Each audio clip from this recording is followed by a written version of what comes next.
We are conditioned to see faces in everything, in the markings of the gnarled wood of a table, or an arrangement of stars in the wine-dark sky. Human beings are defined by their ability to recognize one another, and each face is unique. They are the one thing that we have that we can truly call our own.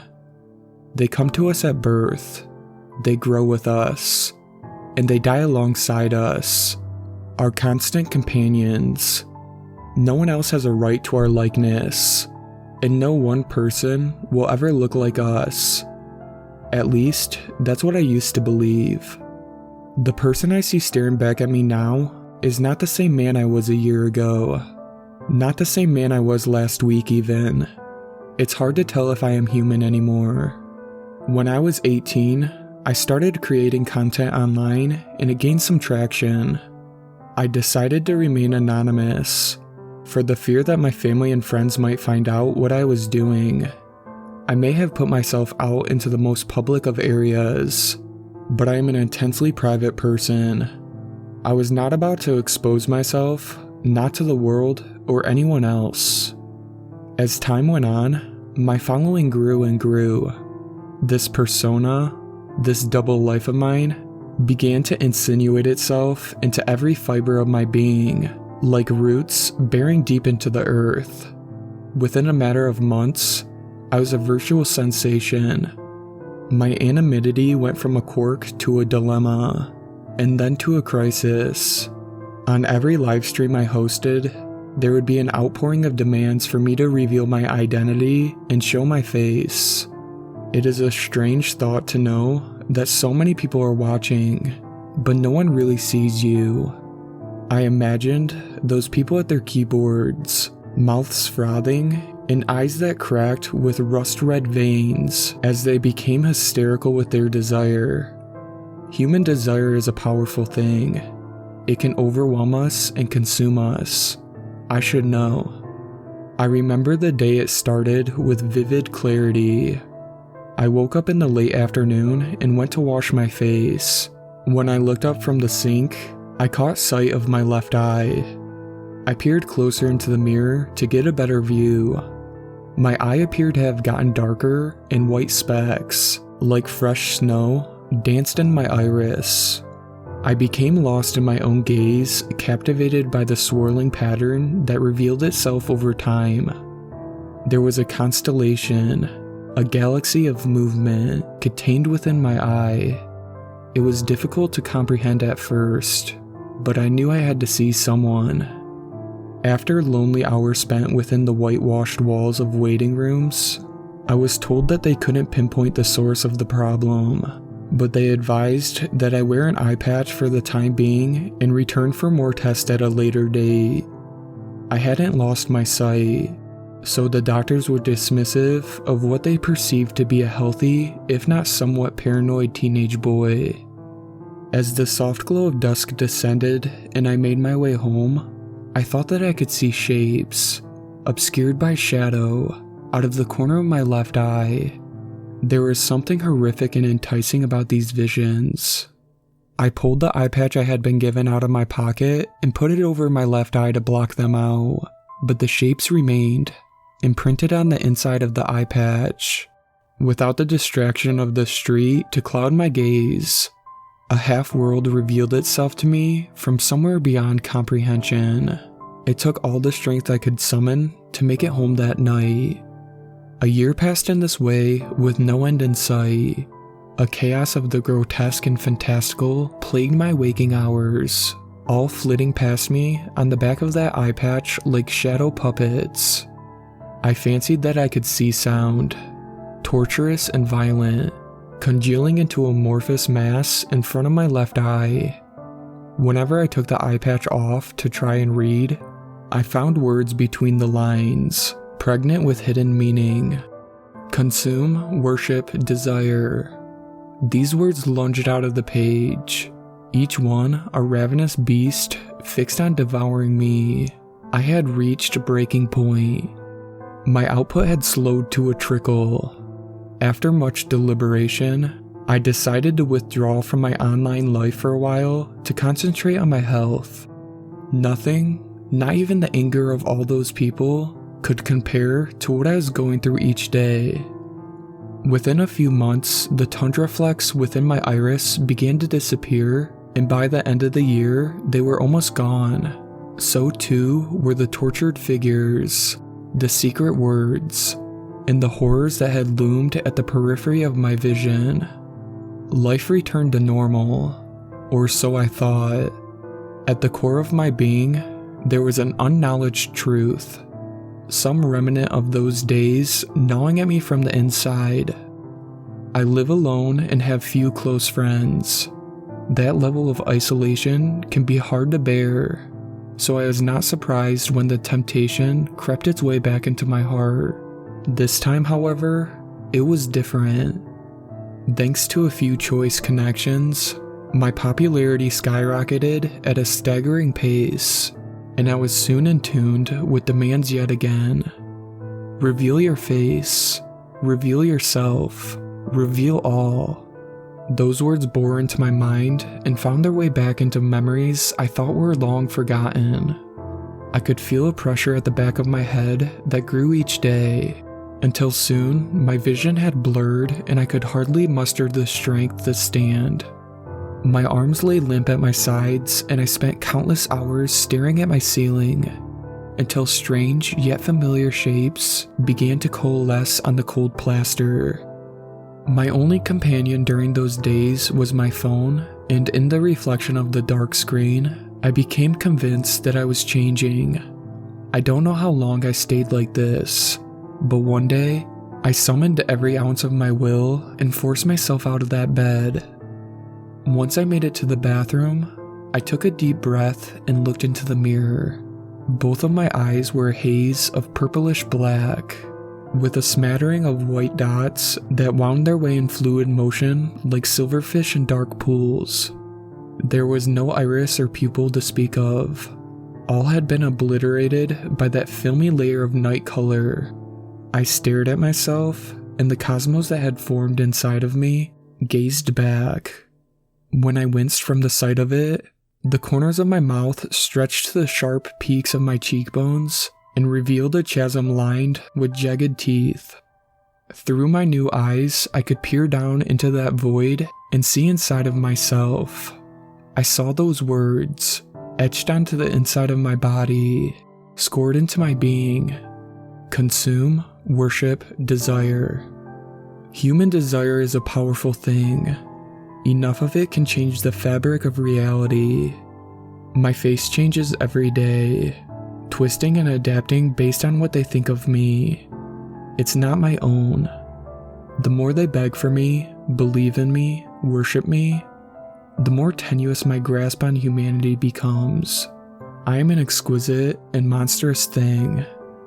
Tonight, I will be hosting a special livestream event. I've decided to call it The Big Reveal. Over 1 million people will wait with bated breath for the revelation they have hungered for.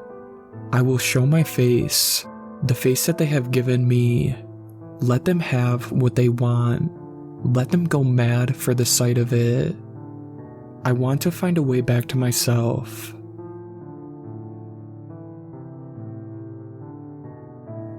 I'm going to preface this by saying I am freaking the fuck out. I tried telling my boyfriend what happened, but he's sleeping right now. He works the night shift, he sleeps during the day, and just mumbled some dreamy gibberish and rolled over. So I'm writing what happened here. Hopefully I can start thinking rationally about what happened after I reveal it through writing this. So, my university has been online this semester. Because of COVID, of course. I'm a third year, so I have to write a junior paper. Basically, a practice run for writing a senior thesis. I wanted to meet with one of my professors to discuss a particularly confusing fraud text, and he agreed to meet with me today, even though it's a Sunday. I was really grateful to him for meeting with me. Anyways, our meeting started around 1 in the afternoon, and everything was fine. He was explaining something about the Oedipal complex, and I was scribbling notes and chiming in with questions. About 5 minutes in, he must have heard a weird noise from somewhere in the house, because he apologized and said his dog must have knocked over a chair or something, and apologized for the noise. His mic didn't pick it up, so I didn't hear it, but I told him it was no problem and we got back to it. Just a couple of minutes later, there was another disruption, scraping, and his dog barking loudly. I didn't realize it then, but remembering it now, the dog's noises sounded desperate. My professor excused himself, muted his mic, and left the room. I was about to flip over the Google tab and check my email when I saw something flutter on the screen. Just a shadow. The curtains moving with the breeze and causing the light to shift. That's what I thought it was, until it had moved back within the frame of the camera. It was a figure cloaked, mostly in shadow. Or maybe it was made of shadow. I don't really know. It was humanoid, but its features were uncannily proportioned. The legs were long and spindly. The head seemed too large for its body, and the arms looked like they were broken because they were all crooked. They were wrong in a way that was difficult to place. It was standing in the doorway, which was in the frame for the camera, with its back towards the computer. I don't know what it was doing. I realized I was holding my breath. It moved suddenly, and with speed that shouldn't have been possible. Or maybe my video feed lagged, and I couldn't see it anymore. My professor came running back into the room, put his headphones on urgently, and started talking. I noticed that there was blood on his hands and on his face. I told him I couldn't hear him, that he forgot to unmute himself. And when he finally unmuted, he was saying, "Ugg is hurt. I have to go take him to the vet. His feet are all I'm sorry, but we'll have to do this another time." I tried to warn him about the creature. I really did. But that thing was too fast. I said, "Professor, there's something in there with..." And as his face turned from concern to complete terror, that shadowy thing appeared behind him. It wrapped its fingers around his head, and I saw them going into his nose, mouth, and eyes. The thing lifted that man's body up after that, and his microphone was picking up choking sounds, garbled screams like what someone drowning would make, and weak barks and whimpers coming from further away. As far as I could tell, the thing made no sound at all. I could see my professor's torso and legs. I saw him kicking as he hung in the air with a shadowy figure standing behind him. I saw his arms reaching up to his face, and I saw them flailing. I could tell he was scratching at that thing's hands. Red started to dribble down the front of his shirt. He stopped fighting soon after, and the room was eerily quiet. I was completely paralyzed in fear, and I realized my mouth was gaping wide open. A crunch was picked up by my professor's microphone, and blood spilled down his body. I hadn't seen it, but I now know that the creature had crushed his head. It dropped his body to the floor and turned around. It seemed like it was going to leave that room, maybe go and finish off the dog. I realized I had been waiting for it to leave to stop the Zoom call. Almost like I had been hiding in plain sight, or maybe I was too horrified to stop the call, too shell-shocked. If only I had left earlier. The thing turned around and looked at the computer. Not just at the computer, but at the camera, like it wanted me to know it was looking at me. I moved my mouse over to leave the meeting, annoyed because I knew it would take 2 clicks. I was panicking. I was about to leave when I heard it speak, in a voice that sounded exactly like my mother's, something I hadn't heard since she died.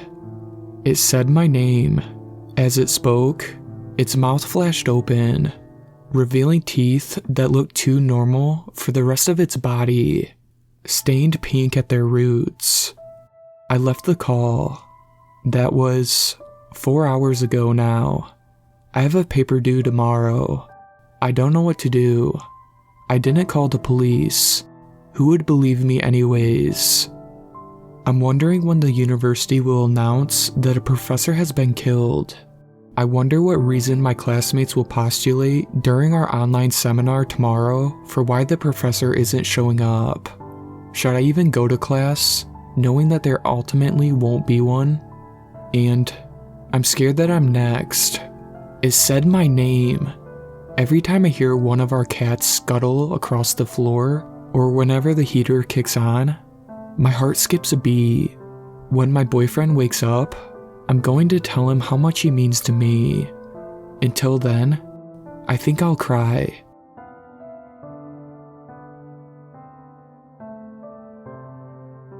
My friend has a different sister every year.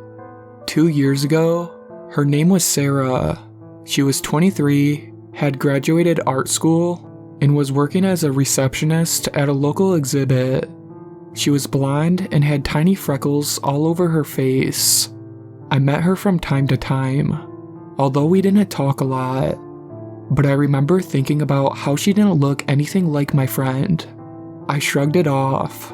The last time I heard about her, and I mean Sarah, was when my friend had called me in tears. He told me that his sister had been just diagnosed with a terminal disease. I can't remember the name, but I believe it was something heart-related. I tried my best to comfort him, as I knew how close he was with his sister, but we never brought her up after that. About a year later, my family moved to Cincinnati, which was about 2 hours away, so I had to transfer to another school and naturally started talking less to my friend, though we kept in touch. So about 2 months after moving, I thought that it was about that time we met up. I called him and we decided I'd come over and hang out. And when we reunited, I swear I almost cried. I was so happy to see him, and he was obviously feeling the same way. We were so excited, and we talked for a long time and just walked around town. Then I suddenly remembered about how Sarah was sick, and decided to check how he was, and how she was doing. I didn't want to upset him, so I tried to be as subtle as possible. How's she pulling through? Then there was a moment of silence. He looked confused.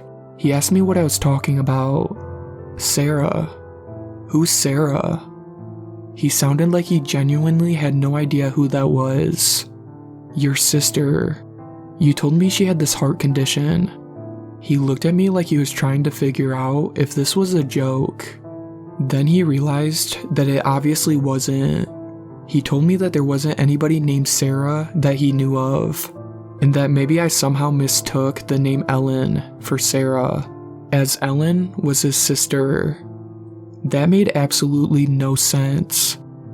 But how about the time when you called me and told me she was diagnosed terminal? I don't know, man. Are you high? No. I'm pretty sure you told me she had something wrong with her heart. He scrunched his face as if he was thinking about something. Oh, my uncle recently passed from heart problems. But did I ever tell you that? At this point, my mind was literally blank from the confusion. Nothing made sense, and I suddenly started to feel tired, trying to remember what Sarah was like. So I decided to drop it. His family had originally invited me over for dinner that day, but after the whole, my sister never had anything terminal and her name definitely isn't Sarah talk, I didn't feel like it. I told him that I wasn't feeling well and probably should go.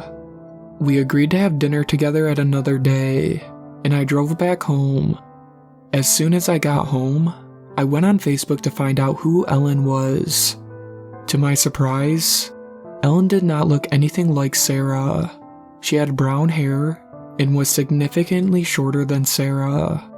And after some digging around, I found out that she was 21, majoring in engineering. Again, made absolutely no sense. But Googling sister changed, different sister, new sister, and every other phrases, which basically meant the same thing, was entirely fruitless. I was obsessed about finding out what had happened for about 2 weeks after that, but nothing came up. My urge to find the truth slowly faded, and I don't know how, but I kind of forgot about the whole thing, until recently, when I got a call from my friend.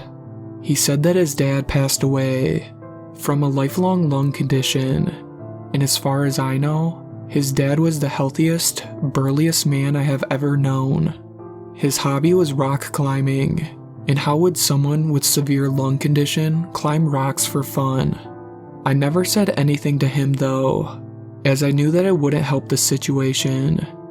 I went back to our old town to attend the funeral with my parents, and I saw my friend with red-rimmed eyes, leaning on someone that I didn't know. I went to him and told him how sorry I was for his loss. We spoke for a bit, and I introduced myself to the woman beside him, assuming that she was a cousin or something like that. She smiled, shook my hand, and told me that she was his sister, Elena. "Haven't you guys met before?" my friend asked me, and I couldn't say anything. I felt something in my stomach as I connected all the dots. Sarah is sick. His uncle dies. Sarah disappears, and she's somehow a completely different person. Ellen disappears. Now there's Elena. And then his father. I looked Elena in the eyes. She smiled. I could see something dark swimming around in her pupils, but I couldn't figure it out. It wasn't malicious. It rather felt inhuman and animalistic. It felt like this was the only reason she existed. When I got back from the funeral, I scrubbed myself as hard as I could in the shower. I felt like she'd follow me if I didn't. Thinking about it now, I don't even know if she's conscious about what she's doing. It feels like some kind of algorithm or a natural biological process, like mushrooms emitting spores to continue the cycle of reproduction. Like it's programmed into her biologically and she doesn't realize what she is doing. Or maybe I'm completely wrong. I just don't know. I hope it doesn't come for me, but I'm pretty sure I'd have to attend another funeral soon if I don't do something.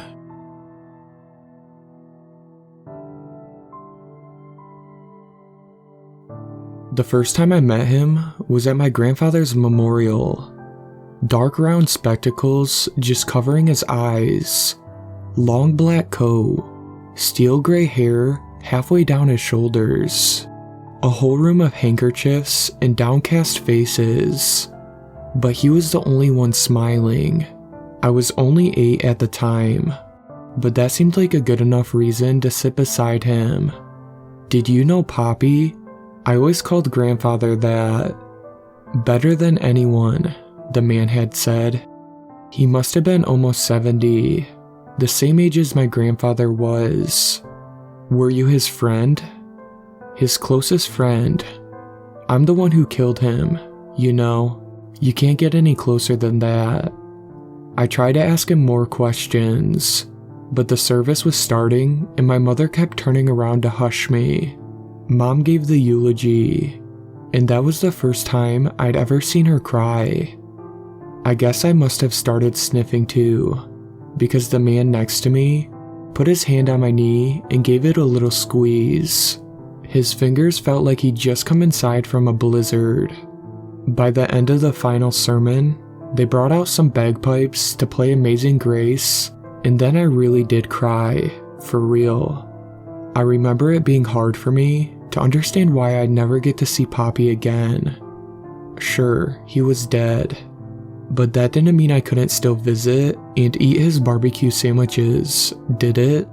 Once I started crying, I didn't know how to make it stop. People must have been sympathetic, but just remember how embarrassing it felt to have everyone staring at me. I was the first one out of the room, running all the way outside the church to the big oak tree in the yard. The man with dark spectacles was the first to find me. "Hey there, champ," he said. "I bet I can make you smile."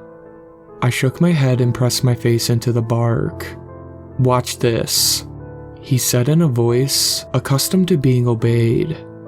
I looked up to see him whistling at a squirrel who sat in one of the lower branches. The squirrel ran down the trunk until it was a few feet above our heads, then jumped without hesitation to land on his shoulder. "How do you do that?" I asked. "I can do all sorts of things," he said, crouching down to my level so I could pet the squirrel. "Why do you kill him?" "Because it made me happy," he said, standing to lift the squirrel out of my reach. "Run along now. I'll see you soon. We can play another game then." "When?" "When I kill your grandmother. Not long from now." "Not long at all. 3 weeks and she was gone." My parents told me that she just missed grandfather so much that she decided to follow him to heaven. I knew better. One night, I couldn't sleep. I crept to the top of the stairs to listen to them talk about it in the kitchen. Grandmother's hands were peacefully folded over the knife in her heart when they found the body. The man was there at the next memorial, just like he promised. I was afraid of him now, sitting as far away as I could. I wanted to tell someone what he'd done, but somehow my 8-year-old brain thought I'd get in trouble. It was my fault she got murdered. I knew it was going to happen, and I didn't try to stop him. He found me again while I was waiting for my parents to leave, out by the tree. This time he'd gotten there first. I could feel his dark spectacles trained on me as I crossed the yard, but I couldn't stop myself. I wanted to know who was next. "I hate you," were the first words out of my mouth. "That's alright," he said. "Most people hate things they don't understand. I want you to stop killing people." "I'm not going to do that," he replied. "But here's what I can do. Bet I can make you smile." He sat down on the grass and began to concentrate.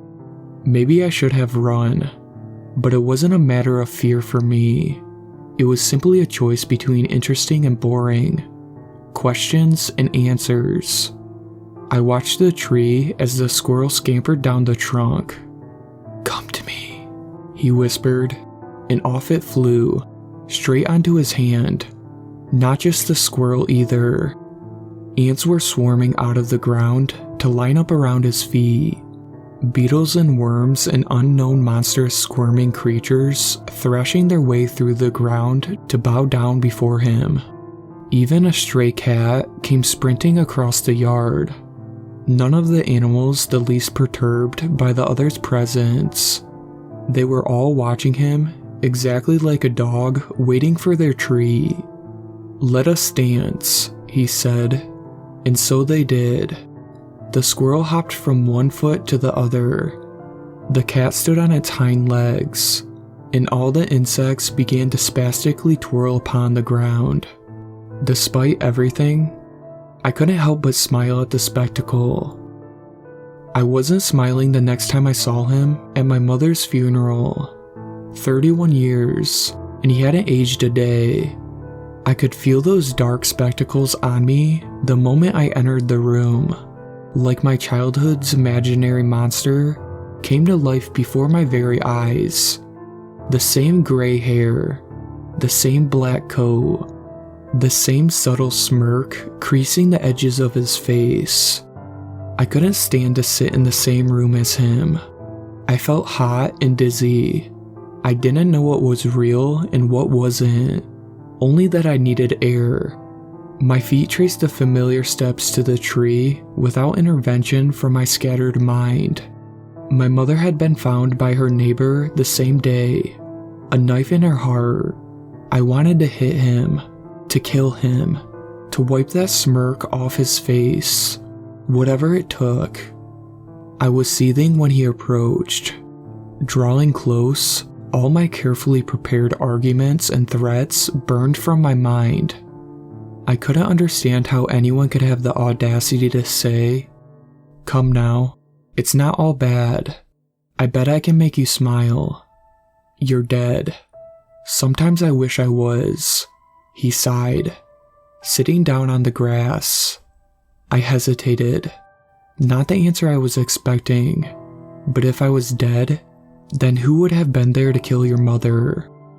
I kicked him while he sat on the ground, as hard as I could. I jumped on him, grabbing a fistful of his long hair to fling him down into the ground. Everyone else was still inside the church.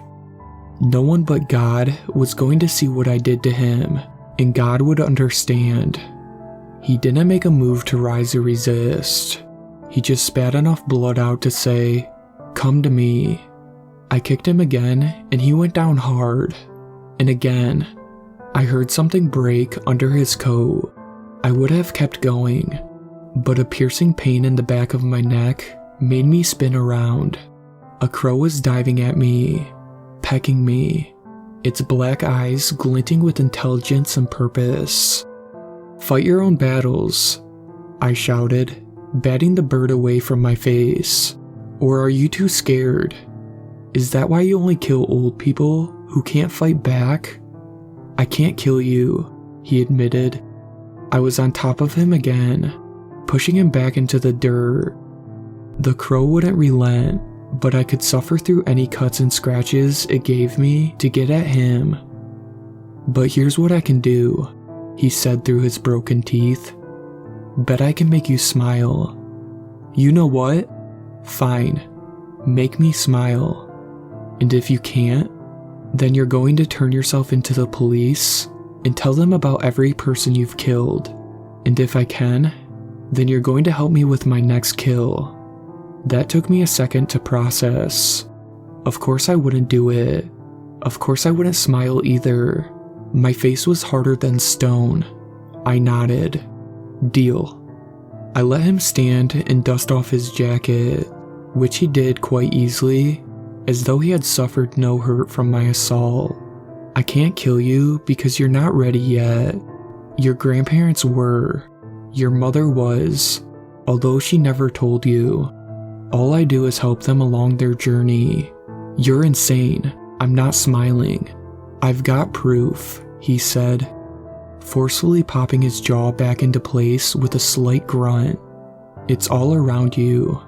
They never forget me after I've helped them." I looked around where he gestured. The tree, the squirrel crouching to spring at me, the thousands of insects even now gathering at his feet, the crow watching from the branches, its head cocked to the side, the keen intelligence in its... "Mom?" The crow hopped down from the tree to land on my shoulder, brushing its head against my cheek. I swallowed hard. I felt more like crying than smiling, but I guess I was doing both, so he still won the bet. "Death is an evil thing only when seen in isolation," he told me, "but death never exists in isolation. It's just an abstract thought to imagine it that way. A single thread once woven may seem lost, but only until you step back and see the whole tapestry it helped create.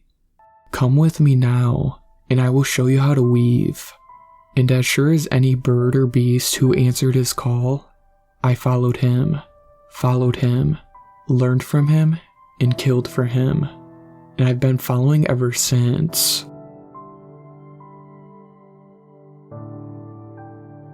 I don't have kids of my own, so I can only imagine how terrifying this must be for my neighbor Amy Galligan. I didn't know her well, but we've chatted a few times in the apartment mailing room. Her, about the difficulties of being a single mother. Me, playing up my shipping job at Amazon to make it sound like I'm a big shot. It's a monster of a city though, and there are so many people with so many problems that I was hardly even fazed when I saw the missing poster of her 4-year-old daughter hanging around the building. Taken from public playground at Fairbanks Park. Any information, please call 818. Maybe she tossed it, I remarked casually to my buddy Dave when he commented. Tossed what? The kid? Yeah, or flushed it or something. I don't know. She bitches all the time about how she has no life of her own anymore. Seemed to me like she would have been happier without it. It's not an it, man. She's a baby girl, and you can't flush a 4-year-old. What the fuck? Dave and I knew each other since grade school, so it amazed me that I could still get a rise out of him with a dark joke like that. Anyway, why would she put up missing posters if she didn't want the kid? Duh, it's so she won't look suspicious. That was Sammy, Dave's girlfriend. Slim, beautiful dark hair, and snarky as a goth at a Christmas party. I don't know how my goody-goody friend got so lucky. I pointed at her, then tapped my nose in what I hoped to be a universal signal for she knows. Dave just looked bewildered and frustrated. No one would do that with their own kid. The moment they're born, they take a part of your own soul with them. It's not just like you're split in half either. They've taken all the best parts of you. All your innocence and hope and wonder at the world that eroded from you over the years. It's all right there in your arms, promising a better life than you could ever live for yourself. And when you're looking at them, all those holes in your soul that you didn't even know were there are filled back in. For the first time in your life, you know for that you truly matter. Dude, you don't even have a kid, I said. So what? I'm human, aren't I? I know what's what. Meanwhile, I swear Sammy was humming the tune to Family Guy's Prom Night Dumpster Baby song. I think my heart just did a backflip. Screw you both. Dave bounced off the couch in agitation. I'm going to check on her and see if there's anything I can do to help. Seriously? You don't even know the lady, I protested, feeling a little flustered myself. Yeah, what gives? Sammy chimed in. I thought we were going to play paintball today. I could handle Dave's anger. I even found it funny, if I'm being honest. Maybe I was even a little jealous and wanted to torment him. That sad, pitying look he gave us though, that cut deeper than I'd care to admit. I guess Sammy felt the same way, because a few moments later, all three of us were standing outside of Amy's apartment. Dave knocked first. Excuse me, Miss Galligan? It's your neighbors. Nothing. Are you sure she's home? Sammy whispered. Yeah, I heard her toilet like 5 minutes ago. Thin walls. I matched her hushed tone. Oh, I didn't know she had twins, Sammy said. I almost burst a lung, trying not to laugh. Dave had pressed his ear against the door. I expected another death glare from him, but he just turned around and grinned. It's okay. They must have found her. I hear the kid talking, he said. We were about to go when the door opened behind us. Amy was standing in the doorway. Bird's nest hair, loose bathrobes, face puffy with fresh tears and anxious stress. Even Sammy didn't have anything to say about that. A little girl giggled from somewhere inside her apartment. Is your daughter? Dave began. Amy shook her head and wiped her nose with the back of her hand. She turned around and walked inside her apartment, leaving the door open. Dave followed without question. I didn't move until a few seconds later when Sammy entered. There's lots of boxes, Mommy. The slightly tiny voice was coming from an Amazon Echo Dot sitting on a coffee table. Beside it were scattered a halo of used tissues. It's too dark though, Mommy. Where are you? It's okay, Lily, Amy said, her voice cracking. I'm going to be there soon. Just hold on. Amy looked at us pleadingly, and we stared back in stunned silence. How long has she? Dave began. About an hour. Amy cut him off. She said someone took her from the park, and she doesn't know where she is. Was it an Amazon van? I asked. Dave gave me another disapproving glare, but it melted as Amy nodded. I think so. Lily said it was black and orange. Sammy was on her phone, typing furiously. Police? Dave asked. She shook her head, showing us her screen a moment later. A picture of Lily with a plain white background. This is her, right? Where did you find that? Amy asked urgently.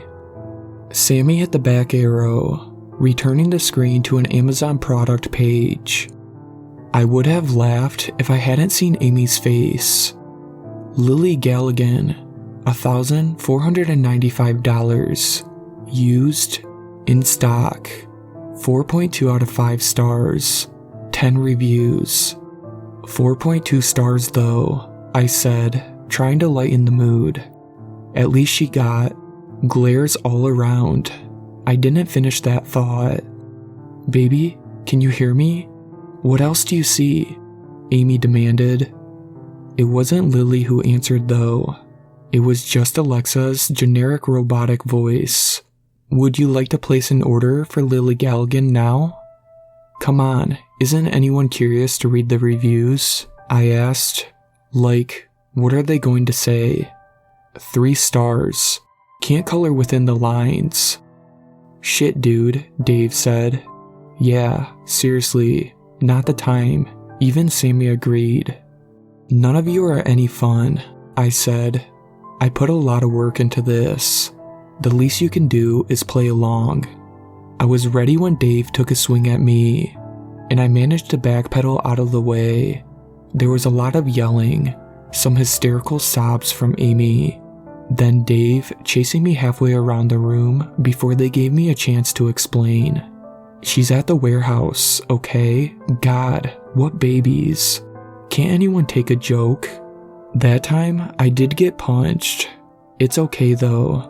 I took it like a man. They all insisted I drive them there right away, which is what I was intending to do all along anyway. This will be the first time I ever tried to sell adults, so I wonder how much I'll get for these 3.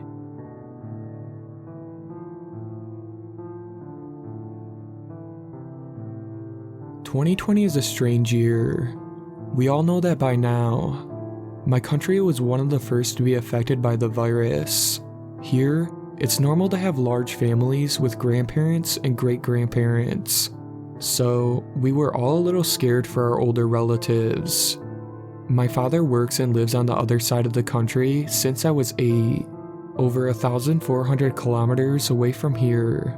And my mother works in a big city, at like 3 hours distance by train, so she often stays there for the night, having her sister living near her office.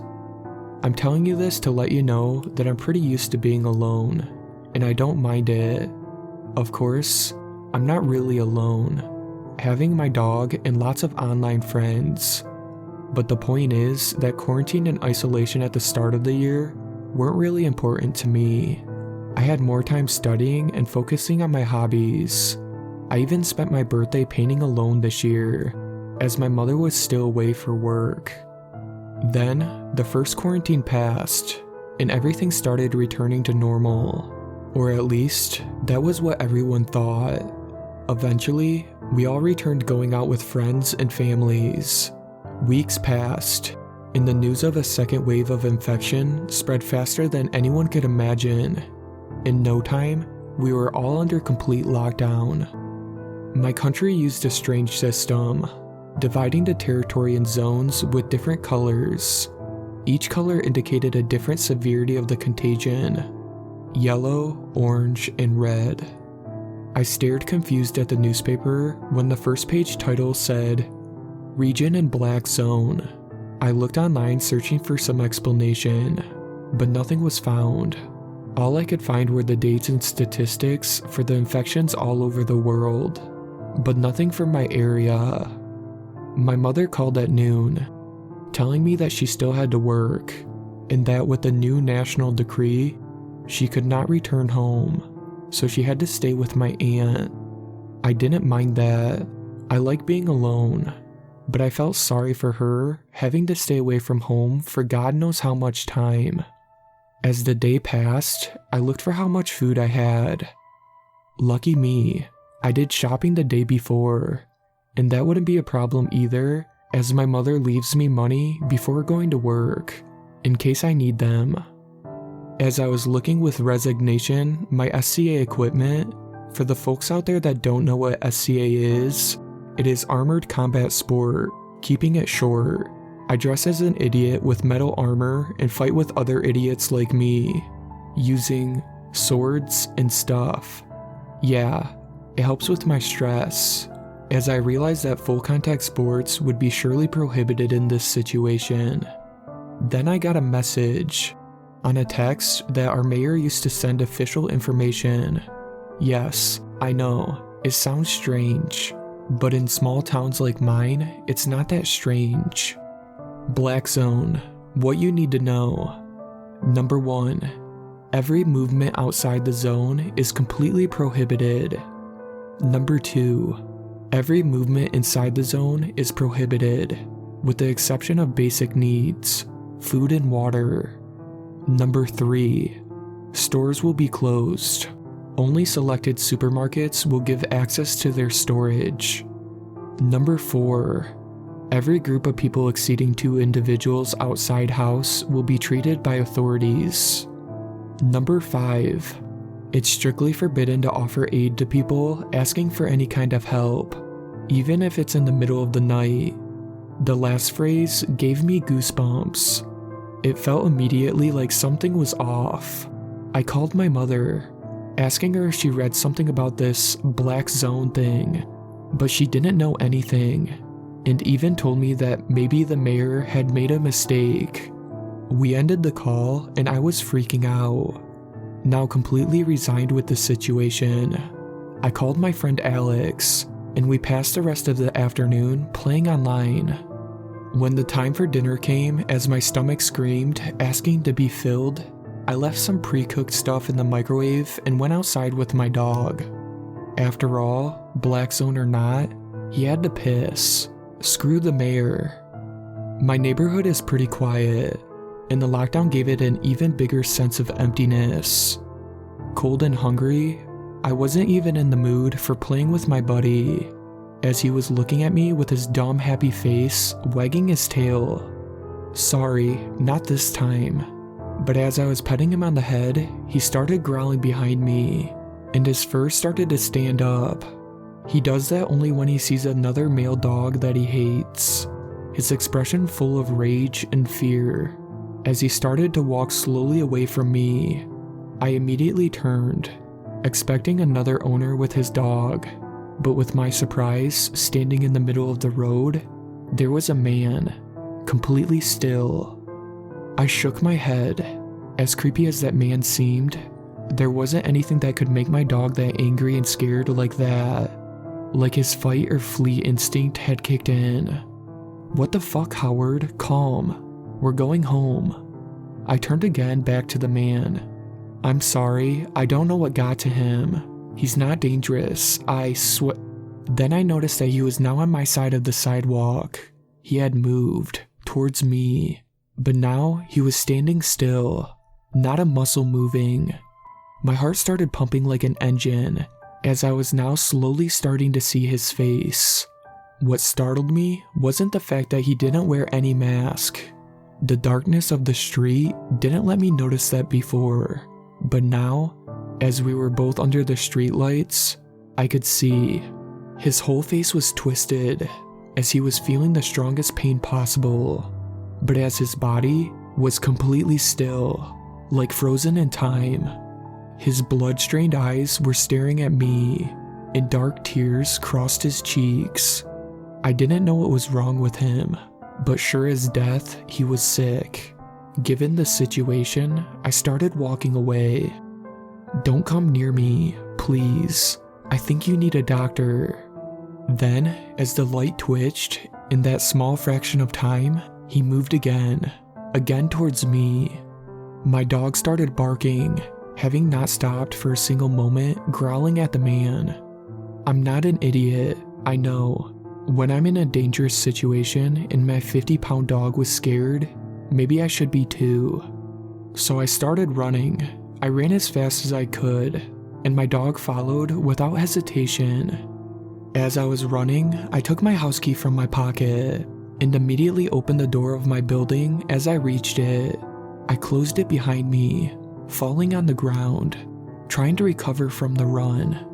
I smiled at Howard, satisfied from probably escaping an aggression from some kind of sick homeless man. Then he started growling again at the door behind me. I slowly got up, hoping that he was just barking at a damn cat or something, but as I turned, I could see him through the glass, the dark silhouette of the man in the middle of the street. I could feel him staring at my soul with his bloody eyes. I of course ran again, climbing the stone-cold stairs of my building, and finally entering my house. I didn't feel safe until my dog stopped growling and pushed his snout on my face.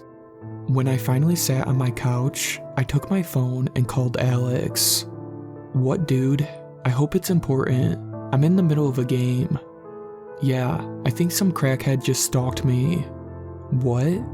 "I swear, Alex, he was standing in the middle of the road. He was probably sick, like really sick. I didn't ever see him move, but when I wasn't looking at him, he was always closer." "Yeah, sure. What the fuck? Come on, Dave, you said it was important." "Dude, I'm not joking." Alright. Then his doorbell rang. "Hold up." I waited, muttering about what just happened, and that one of my best friends wouldn't believe me, until I heard him again. "What the hell?" He spoke again through the phone. "What?" "There's a man standing still outside my door." The call died after that. No signal. I tried texting Alex and even messaging him on social media, but that didn't work. I closed all the windows, checked the door 5 times, and every minute I looked at my phone, waiting for the signal to come back. I'm too afraid to look outside. I just hope the internet will remain and that Alex is still alright. I surely won't sleep tonight, at least not until the man in the streets stops crying for help.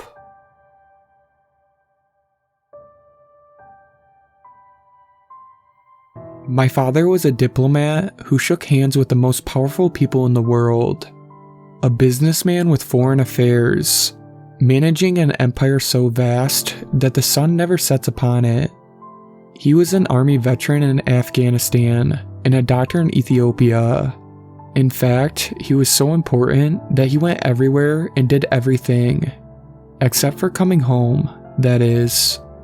When I was little, I used to love hearing the stories about him. I'd like to imagine that I'd meet him someday, and the two of us would go everywhere I heard about in my mom's stories. It wasn't until I was 8 years old when I realized how strained her voice was when she talked about him, or how selfish I was for bringing him up. I didn't ask for any more stories after that, and Mom never brought him up on her own. She must have loved him terribly, for it still hurt her after all these years. My mother once said, the longer you wait for someone you want, the better it is to have, like interest building up in a bank. So every day he didn't come home wasn't a punishment. It would only make the reunion that much happier when it did finally happen. It would have been so much easier if he did come back though. I wouldn't have to walk home from school because Mom would be there to pick me up, and I wouldn't have to make my own dinner because Mom wouldn't need a second job in the evening. Some nights, I'd try to stay up until she got back, but I'd usually fall asleep on the couch watching TV and wouldn't see her in the morning until she woke me up in my bed.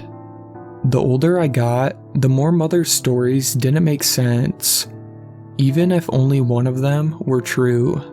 He must have had at least one opportunity to visit by now. Army contracts are only 4 years, and if he was as rich and important as she said, then he must have been able to send a little money so Mom wouldn't have to work so hard. The only explanations I could think of was that he was either dead or lost. If he was dead, I intended to find out where he was buried so Mom wouldn't have to keep waiting. If he was lost, I'd help him find his way home again. A friend suggested that my parents might have gotten a divorce and just didn't love each other anymore, but I didn't think that was true. Mom wouldn't still be hurt if she didn't love him, and I didn't think it was possible for anyone not to love my mom. So I started my search. I asked my grandparents on my mother's side, but they were tight-lipped and quick to change the subject. I spent my lunches looking for him online on the school computers, but there were hundreds of people with the same name, and I only had a single grainy photo to compare it with. He might have gained weight, or grown a mustache, or even lost an arm in battle, for all I know. The only thing I was sure about was that he never changed his name, because if he was lost, then he would want to be found again. So I started going down the list of hundreds of people with the right name, and sending each a message asking if they were my dad. Most didn't reply, some seemed concerned, others creepy, but I didn't let that bother me. I started out with my city, Serenity Falls, but quickly extended my search to the whole state of Wisconsin. We'd moved around quite a bit when I was younger, but we'd never left the state, so I thought that's where he must be looking for us. Then one day I messaged someone and asked if they were my father, and he replied with my mother's name, and I knew I'd found him. He was older than I expected, and most of his hair was gone, but he still looked a lot like the photograph, a lot like me. And no one using the other school computers could understand why I started to cry. He asked a lot of questions about my mother. He asked for pictures of her and wanted me to tell him everything. I told him what city we lived in, and he promised to drive there right away, even though it was 100 miles. He didn't seem to mind that Mom would still be at work because he was excited to meet me too. For the first time in my life, my dad was going to pick me up from school. I couldn't focus or sit still through any of my remaining classes. When the bell finally rang, I exploded out of my chair so fast I knocked my whole desk over, but I didn't stay to pick it up. I was the first out of the building and was waiting on the sidewalk within a minute.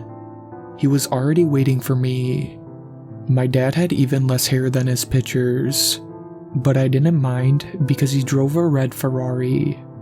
I asked if he was really an international businessman, and he laughed and he said he did that in his spare time. He didn't want to meet Mom at home or at work because that wasn't romantic.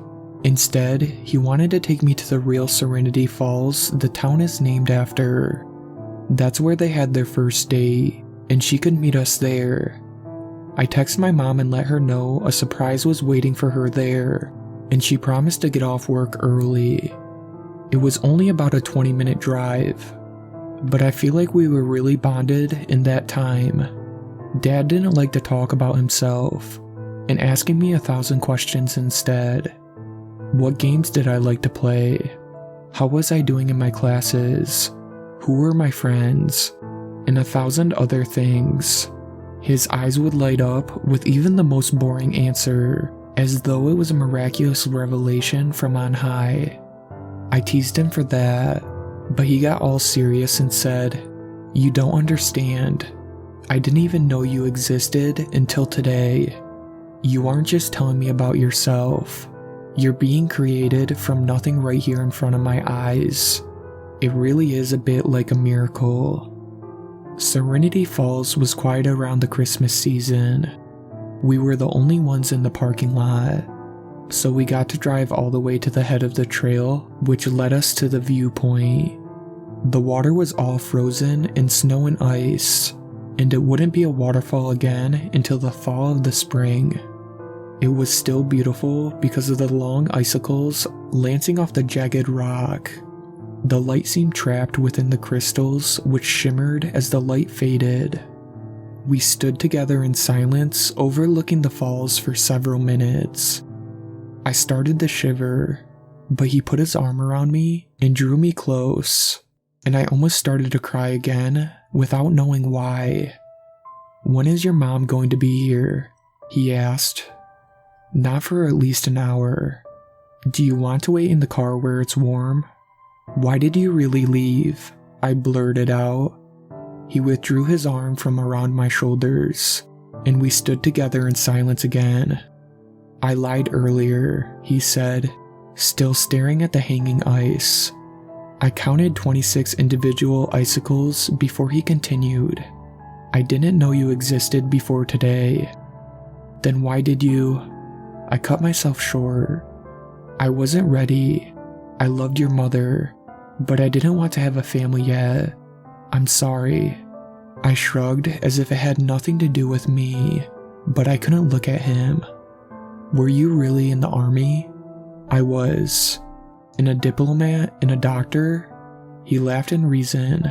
It was a warm sound and I wasn't shivering anymore. "But you really did love my mom?" I asked. "I still do. More than anything," he said. "That's why I'm here. But I'm still not ready to have a kid. I don't think I'll ever be." It hadn't got any colder, but I started shivering again anyway. He put his arm around me again, but it didn't feel as comfortable as it had before. His fingers were gripping my shoulder a little too tight. "It's only going to be cold for a minute," he said. "After that, you won't even feel it. It'll be like drifting off to sleep." I want to go back to the car. I tried to pull away, but he wouldn't let go. "Everybody wants something," he said, "but not everybody is willing to do what it takes to get it." He slid behind me, and suddenly both his arms were around me. I struggled and kicked, landing a solid one into his thigh before he got me off the ground. He grunted, but didn't let go as he lifted me over the railing.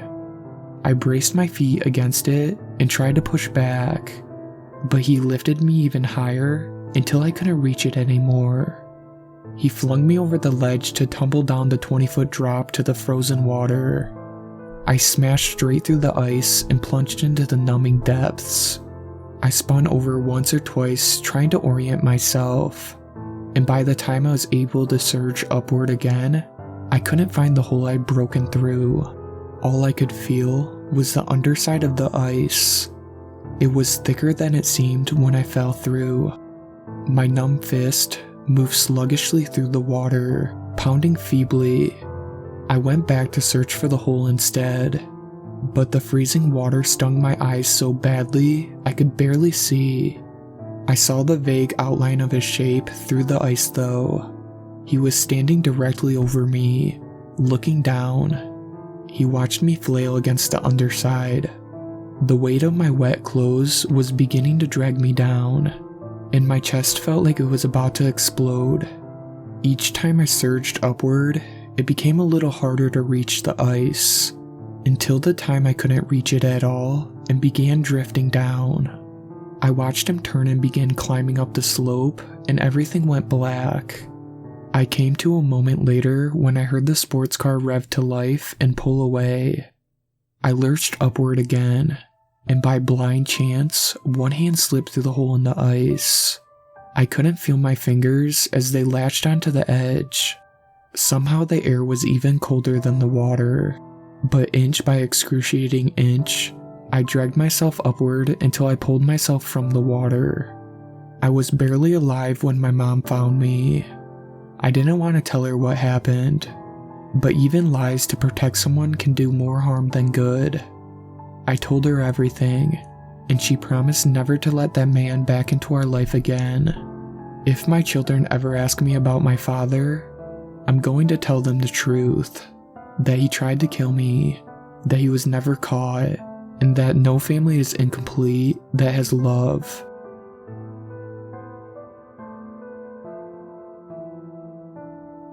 Corey Parker was a good boy, just 6 years old. He always did his chores and played nicely with other kids on a suburban street. Corey was in the state of joyfulness. You see, it was Christmas Eve and he was sure that he had already earned a place on the nice list. Still, even the best little boys misbehave a little. When it was time for bed, Corey let himself be tucked in by his mom and dad and feigned to sleep until he was certain they were asleep themselves. He then tiptoed downstairs and sat on the living room couch by the tree. He was going to meet Santa Claus for himself. He hoped Santa would forgive him. He just wanted to show him the cookies that he helped bake himself. The milk and cookies were still there, and there were no presents under the tree. Corey sighed with relief as he realized that he hadn't missed Santa. He sat on the couch for what felt like a lifetime, but was really less than an hour. He kept his eyes trained on the large fireplace, adorned by the stockings just ready to be filled with goodies. He had almost drifted off to sleep when he heard the tapping. He jumped up and looked into the chimney, but didn't see anything. The tapping continued, and he realized that it wasn't coming from the chimney, but the front window. Timidly, Corey walked up to the window and peered into the night. His eyes filled up with amazement. Standing at the window was Santa Claus. He was tall with rosy cheeks and a big white beard. Over his shoulder was a large red sack filled with who knows what kinds of treasures. "Santa!" Corey exclaimed. "It's me. It's Corey. I'm sorry I didn't stay in bed, but I had to meet you. Please forgive me." "Ho ho ho. Why of course, Corey. Santa could never be mad at you. Say, why don't you open the door and let me in? My elves have worked hard on your gifts," he said with a shuffle of his bag. Corey nodded and smiled. He walked up to the door cheerfully and was just about to open it when a nagging feeling stopped him. Corey's mom had always said that when he had a bad feeling, it was his guardian angel telling him that something was wrong. "Santa?" Corey said through the door. "Why didn't you come down the chimney?" Something felt wrong about this. "Ho, it's a long story, Cody. I'll tell you when I get inside." Corey felt his stomach drop. Had Santa just called him Cody? The real Santa would never get his name wrong. He had an idea. "Santa?" he asked. "Did you bring me the Hot Wheels set that I asked for?" Corey waited in bated breath. "Why, of course I did. Let me in so I can give it to you." Corey felt sick. If this was the real Santa, then he would have known that Corey had asked for roller skates for Christmas. Whoever this was, it wasn't Santa. Corey slowly backed away from the door before running up to his room. All the while, he ignored the man calling out to him. He ran into the bed and buried himself deep into the covers and squeezed his eyes shut. He stayed that way until he fell asleep. The next morning, Corey awoke to the sound of sirens on his street. He ignored the gifts piled high under the tree and ran to his parents, who were looking out the window in horror. When they noticed him, they shut the blinds and put on fake smiles, but Corey could tell that they were shaken. They never let him see the mutilated bodies of the Stevenson family lying in a neat row across their lawn. The next week, the police held a conference to discuss the case. Everyone in the house had been murdered, including Corey's friend Billy. What baffled the police was that there was no forced entry to the house. It was almost as if someone had just let the killer in.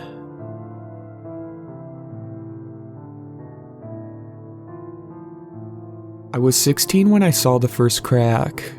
A jagged line about 4 feet long but less than an inch wide. I found it by the sidewalk behind my house. Not on the sidewalk. The crack was in the air, visible for every direction as I circled around it, harmlessly suspended, and nothing more. I couldn't touch it. My hands passed through it as though it wasn't there, although my hand was white and numb with cold by the time it reached the other side. I wouldn't even walk close to it. Something about the emptiness just rubbed me the wrong way. I've walked around the caves, stared down the holes, even used a telescope to look at the space between stars. This wasn't like that. It felt less like something was missing and more like something extra that shouldn't be there. My family moved shortly after that. and I guess I forgot all about it for a while. Time moved steadily forward, except maybe for a few months after college when it stopped to let me admire my future wife. She had the kind of smile that hinted at a secret, and if I had to guess, I'd say it was a secret to being happy. I would have given anything to explore every hidden crevice on her mind, knowing her as she knew herself until one day, we could start making new secrets of our own. It was about a week after we met at work when we both had to stay late to clean up after an office party.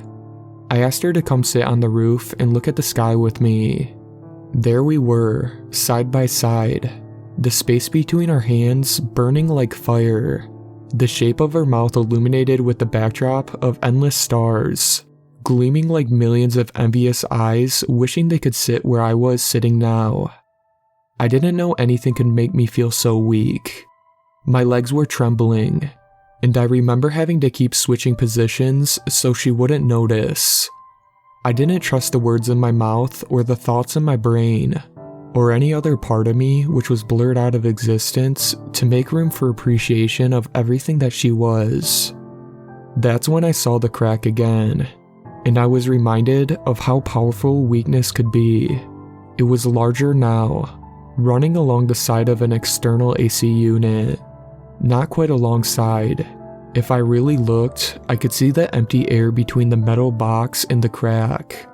I could just make out the little streaks of light where the surrounding stars bled their light into the hole to be lost forever. A cookie-cutter gap in reality that the world had forgotten to fill in. "You can leave whenever you want," she said. I guess she noticed I was distracted. I shook my head, prompting her fingers to trace their way up my hand. I turned to her and her breath warmed against my mouth, and suddenly, that was the only thing in the world. 6 months and we were engaged. Another year and we were married. Neither of us stayed long at the office, and I never went back up to that roof. The crack didn't matter. Bad dreams can't hurt you once you've woken up, and beside her grace, I was awake for the very first time. Things went well for us, but we were so in love that I don't think we would have noticed if they hadn't. I got an investment banking job and climbed the corporate ladder. I started seeing more cracks, but no one else seemed to notice, so I didn't mention them either. Sometimes they aligned perfectly to an existing object, but I could feel their emptiness pulling at me, and I knew what they were. There was a big one above the conference table at work, but I had a future here and wouldn't let something like that get in the way of my success. My diligence paid off when my boss finally told me that he was getting older and wanted me as a partner for the firm. He was standing right on the other side of the crack when he said it, so it was difficult to maintain eye contact with him. "Unless that isn't something you want," he said, misreading my silence.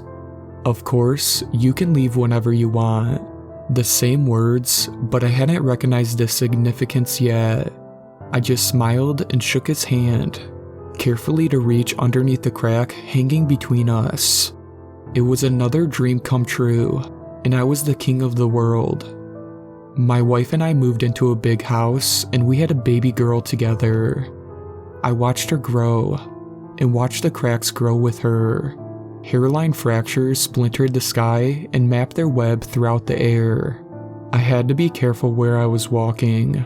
There would be a dozen of them in my path within any given day. I passed through a big one once in my car. I was changing lanes and didn't notice it in time. The crack went straight through my windshield without disturbing the glass, passing through my heart and out the other side. Cold doesn't begin to describe it. The line erased my body as it passed through me, displacing skin and organs, leaving a sucking vacuous wound for the briefest instant before it was gone. I lurched at the wheel and spun off the road into a guardrail. My hands kept racing over my chest, fist pounding against solid skin to reassure myself that I was whole. I started working from home after that. There's a bathroom that doesn't have any cracks in it, and I would spend most of my time in there. I've seen my wife and daughter walk straight through them without the slightest notice. I can't explain to them what I see and feel because I know they'll think I'm crazy. And maybe I am, but that doesn't change anything. I'll sit in here for hours at a time, working on my laptop or reading a book, loath to leave where I might stumble through what isn't there. My wife begged me to leave, and sometimes I'd open the door just to walk around the house or sit with her in the living room, but I couldn't go outside anymore. There were too many of them, more every day it seemed like. The world around me had shattered, and I was the only one to notice. I know it hurt her, but in time, my wife accepted that this is how life is going to be. She made the best of it, always inviting friends or family here, and making excuses when I was expected somewhere.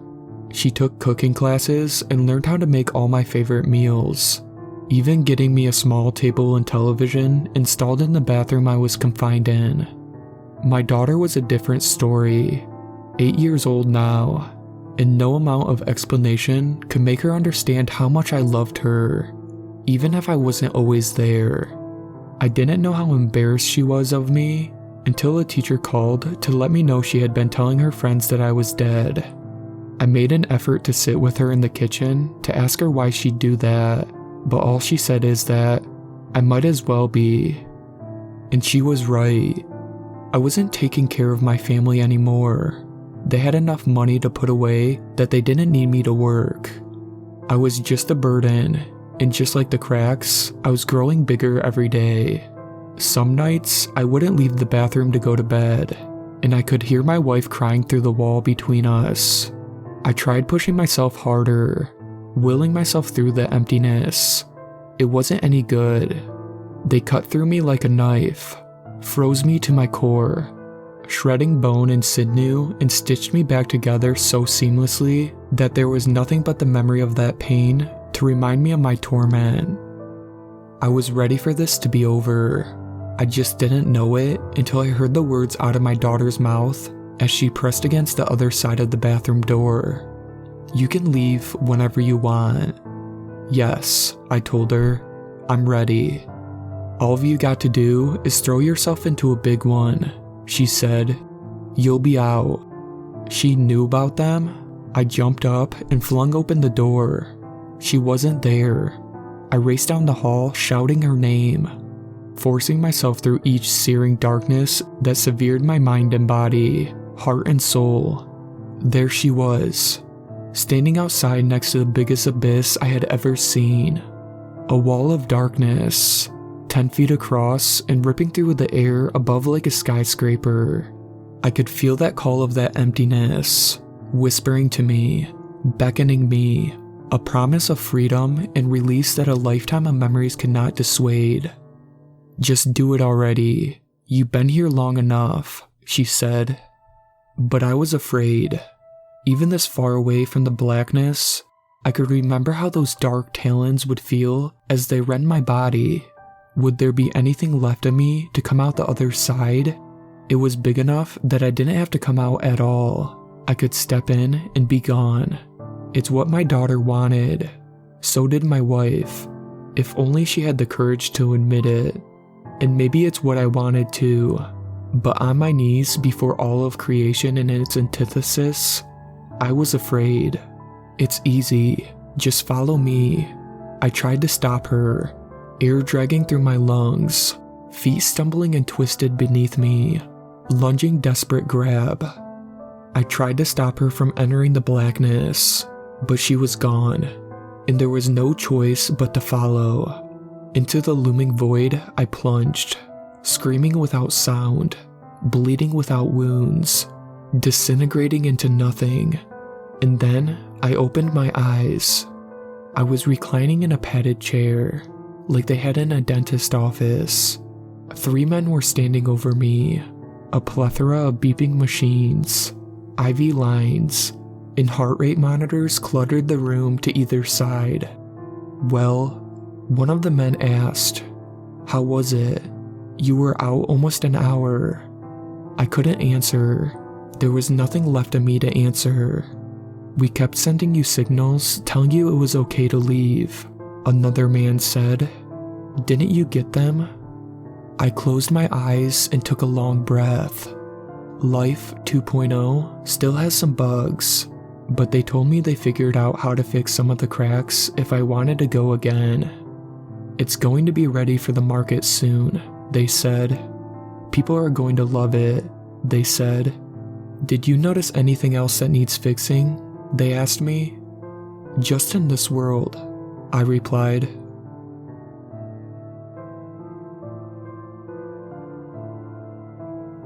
You know the kind of girl I'm talking about? She looks like life chewed her up and spit her back out. You can see it in her eyes, if you can even see her eyes. Her loose tangled hair covers most of her face, and she's always staring at her feet. You see it in her hunched shoulders, hear it in her mumbling voice. She's both desperate and afraid to be heard, hating herself for everything she says and everything she doesn't say. She doesn't live in my building, but I see her almost every day when she visits her boyfriend in the apartment next door.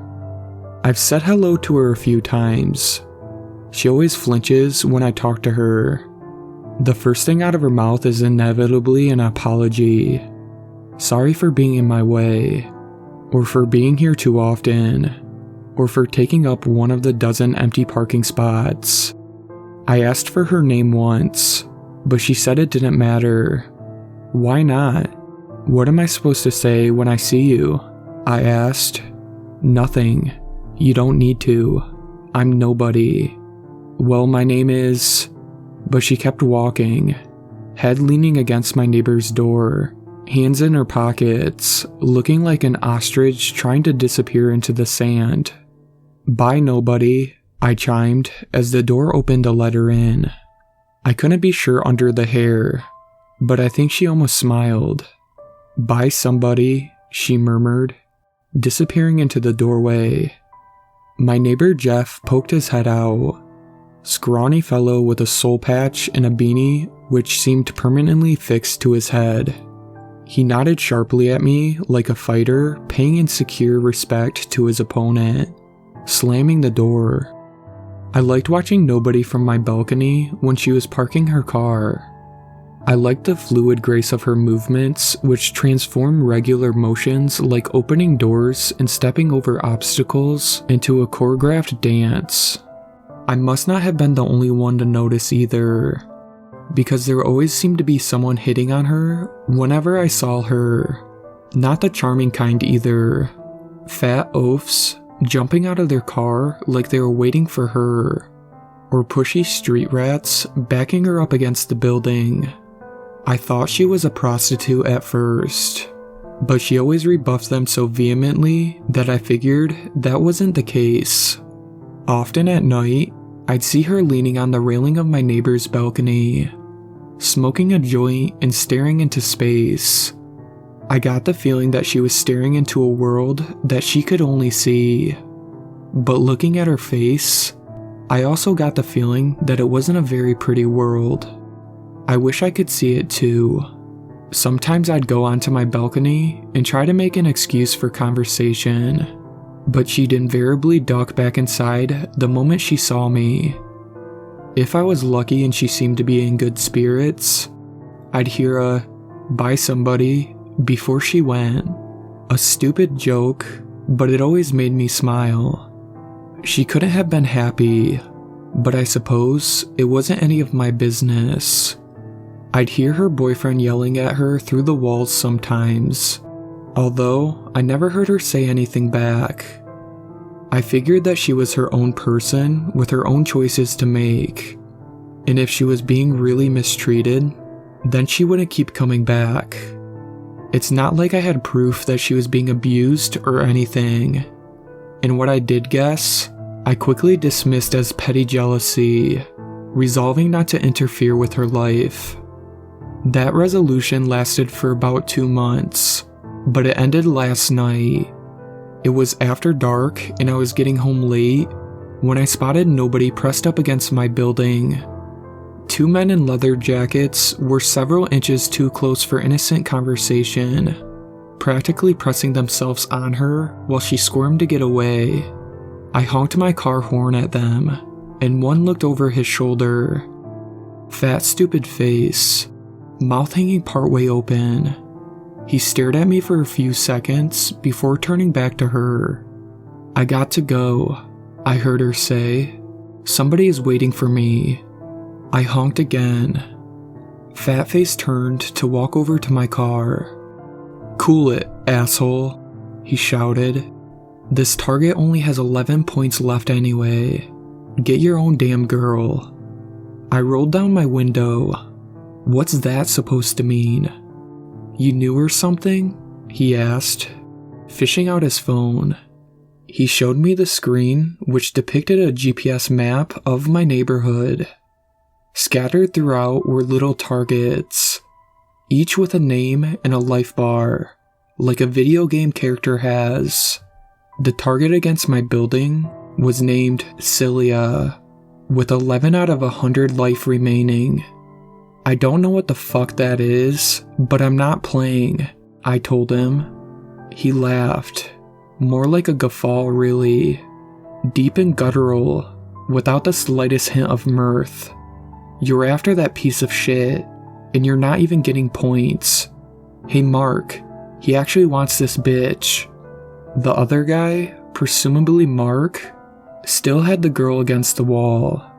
He made a half lunge at her as she wiggled free, but it was just to scare her. She looked like she was about to run toward my car, but seeing the fat one over by me, she sprinted to her own vehicle instead. We all watched as she tore out of the parking lot, the biggest smile I'd ever seen plastered across her face. "Don't waste your time. Somebody already broke her." Fatface slammed my car with the palm of his hand as he turned to leave. "Let's go, Mark. There's 2 more of them on the street." I was so relieved to see them go that I didn't try to ask more questions. Nobody had a name.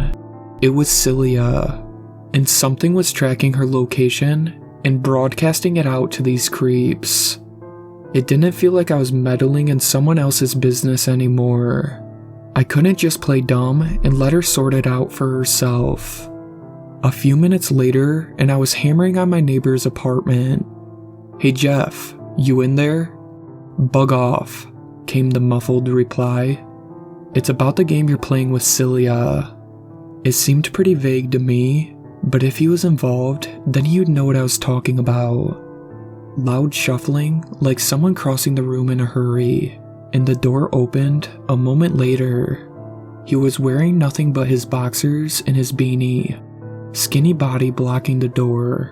"Yeah, what about the game?" he asked.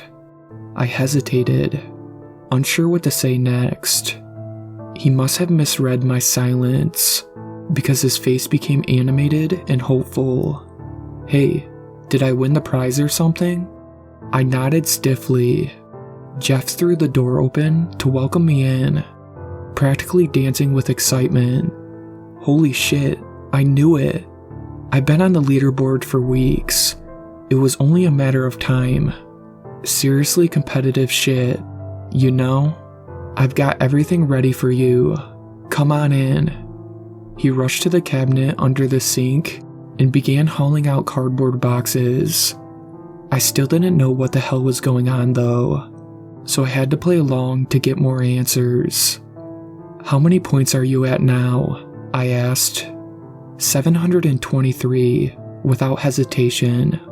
19 separate targets, although I've been getting most of the points from Cilia, as you know. He plopped 2 cardboard boxes on the coffee table beside me, flaying them open for inspection. The greasy smell of stale sex was nauseating. "This one's got all the condoms in it," he said. "Hundreds of them, all used, neatly tied off into little balloons. Then this one has all the records." 723 is a lot, I said, pretending to be impressed. "Tell me how you were keeping score." He looked suspicious for a moment, but it passed. If my question raised any red flags, then he was so pleased with himself that he didn't dwell on it. It's legit, I swear. I used the break her rulebook and everything. 10 points for humiliating her. 15 points for taking a personal item or making a big decision for her. 25 for unwanted sex or something physical. Then I've got a bunch of small ones I've been building up. The daily criticism, isolating her from her friends and family, that sort of thing. What's the prize going to be? Hold on a minute. I got to ask all the questions first. Standard procedure, you know? How come you never told me you were working for Breaker? You must have known that I played, Jeff asked. Again the suspicion, this time lingering on his face. I shrugged, making notes on my phone as though I was dutifully recording his answers. What do you think the purpose of this game was? And how did you get into it? Isn't it obvious? You just got to break her. I started playing when my buddy got dumped by his ex. He paid to have her registered in the system, and I thought it would be fun to join, so I started harassing her. At first, it was just to support my buddy, but it was pretty helpful seeing where all the vulnerable chicks were. Turned out, I was pretty good at it, so I decided to try and get enough points to win the prize. I typed as he talked. My fingers were literally shaking. And Celia? Did you ever love her? He laughed. It wasn't a pleasant sound. A pause. Then, oh, are you serious? Come on, man. It's just a game. So what's the deal? Am I getting the prize today or not? I didn't look up from my phone. I was so disgusted that I couldn't even look at him. The silence was excruciating. Is this legal? I breathed. Silence again, as both of us digested what I said. My cover was blown. You lying piece of shit, he grunted, protectively ripping his box away from me. You trying to steal my points or something? He was on me before I even realized what was happening. Bony arms wrapped around me, the momentum flinging me to the ground. He got a good hit on my jaw before I flipped him on his back. I was bigger and stronger than him, but he twisted under me like a feral animal. She's mine. You don't know how much work I put into that bitch, he roared. I punched him to shut him up. He spit blood at me, and I hit him again. I never thought it would feel so good to hurt someone, but now that I started, I couldn't stop myself. Next, I knew my hands were so soaked with blood that it ran between my knuckles like rivers. Jeff wasn't moving, and I was okay with that. Jeff's phone beeped where it lay on the ground.